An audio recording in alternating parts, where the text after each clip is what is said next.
আলু কুমড়ো চিংড়ির ঝোল বানিয়ে দেখাচ্ছি। মশলা নিয়েছি, এবারে কড়াইটা গরম হয়ে গেছে। কড়াইটা গরম করে সর্ষের তেল দিয়ে দিলাম।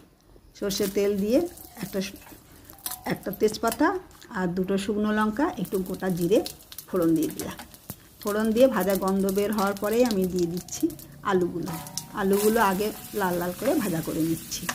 আমি মশলা নিয়েছি হলুদ, জিরে গুঁড়ো, লাল লঙ্কার গুঁড়ো, ধনের গুঁড়ো, আদা।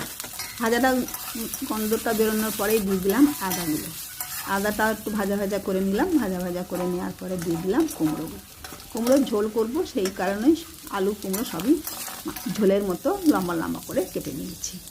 তারপরে কষানো করছি, লবণ দিয়ে দিলাম। লবণ দিয়ে কষাতে থাকলে একটু রসগুলো ভালো কষানোটা হবে। এমনি করে আমার ভাজা হয়ে গেল বেশ সুন্দর। একবার করে ঢাকা দিয়ে গ্যাসটাকে অবশ্যই কমিয়ে দিয়ে ঢাকা দিয়ে ভালো করে কুমড়োটাকে কষিয়ে নিলাম। কষিয়ে নিয়ে তারপরে আমি যে মশলা করেছিলাম, জিরে গুঁড়ো, হলুদ গুঁড়ো, ধনে, লাল লঙ্কার গুঁড়ো, ওটাকে ভালো করে জল দিয়ে, শুকনো গুঁড়ো ছিল বলে জল দিয়ে মাখো করে নিয়ে এবারে কষাচ্ছি। কষানোর পরে সুন্দর একটা গন্ধ বেরোনোর পরে আমি ভাজা চিংড়িগুলো দিয়ে দিলাম। ভাজা চিংড়িগুলো দিয়ে আবার কিছুক্ষণ 1 মিনিটের মতো একটু কষিয়ে নিতে হবে, নিয়ে জল দিয়ে দিলাম। এমনি করে বানালে খুবই সুন্দর লাগে খেতে। এমনি করে বানাও, বন্ধুদের সবাইকে শেয়ার করো, আর ভালো লাগলে অবশ্যই আমাকে কমেন্ট করে জানিও। তার জন্য 4টে আবার কাঁচা লঙ্কা ওর সাথে দিয়ে দিয়েছি। ঝোলটা আমার বেশ সুন্দর হয়ে গেছে, ফুটে গেছে। দেখো আমার ঝোল পুরো রেডি।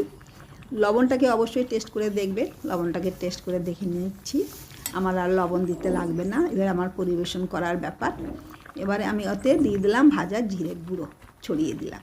নামানোর আগে ভাজা জিরে গুঁড়ো ছড়িয়ে দিলে একটা সুন্দর গন্ধ হয়। একটু 1 মিনিটের মতো চাপা দিয়ে ঢাকা দিয়ে দাও। এবারে নামিয়ে পরিবেশন করো।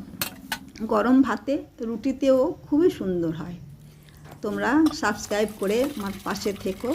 সবাই ভালো থাকো, সুস্থ থাকো।